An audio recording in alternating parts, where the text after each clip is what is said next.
Hi everyone, welcome back to my YouTube channel. ఈరోజు recipe rainy సీజన్లో బాగా తినాలనిపించే snack spicy Mysore bonda recipe. I'm very sure అందరికీ ఖచ్చితంగా నచ్చుతుంది. చాలా సింపుల్ ఇంగ్రీడియంట్స్తో ఈజీగా చేసుకోవచ్చు. So let's get to the video. దానికన్నా ముందు వెల్కమ్ టు 5 ఫ్లేవర్స్. మీరు నా ఛానల్ కొత్తగా చూస్తున్నారా? అయితే హాయ్, తప్పకుండా సబ్స్క్రైబ్ చేసుకోండి, ఇంకా లైక్ కూడా చేయండి.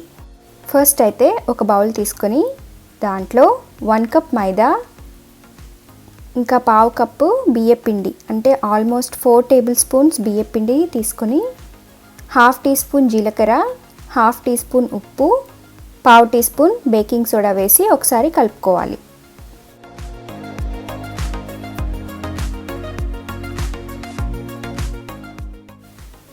నెక్స్ట్ 2 టేబుల్ స్పూన్స్ ఉల్లిపాయని ఇలా కట్ చేసి వేసుకుని 1/2 టీ స్పూన్ అల్లం, 2 పచ్చిమిరపకాయలు, కరివేపాకు, కొంచెం కొత్తిమీర సన్నగా కట్ చేసి వేసుకోవాలి.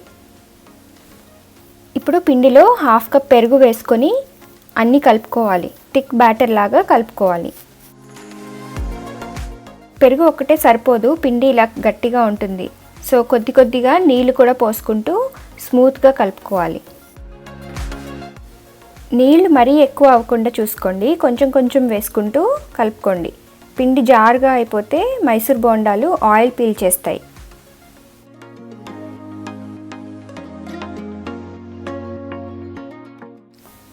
పిండి చూసారా ఎలా ఉందో?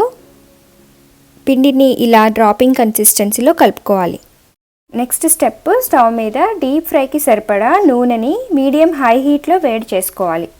ఇలా ఆయిల్ వేడెక్కాక బోండాలు వేసే ముందు ఫ్లేమ్ని మీడియం హీట్లో పెట్టుకుని పిండిని కొద్దిగా తీసుకుని డ్రాప్స్ లాగా వేసుకోవాలి.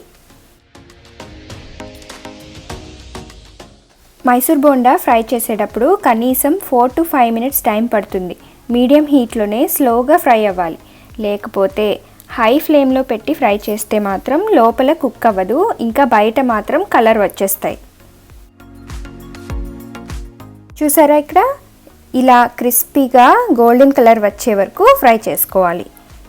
ఇప్పుడు వీటిని స్లోగా తీసి ఒక ప్లేట్లో తీసుకోండి. క్రిస్పీ మైసూర్ బోండా రెడీ అయిపోయింది. మంచిగా పల్లీ చట్నీతో ఈ మైసూర్ బోండాని తింటే సూపర్ టేస్టీ. మీరు కూడా తప్పకుండా ట్రై చేయండి. ఇంకా మీ ఫ్యామిలీ అండ్ ఫ్రెండ్స్తో షేర్ చేయండి. Thank you.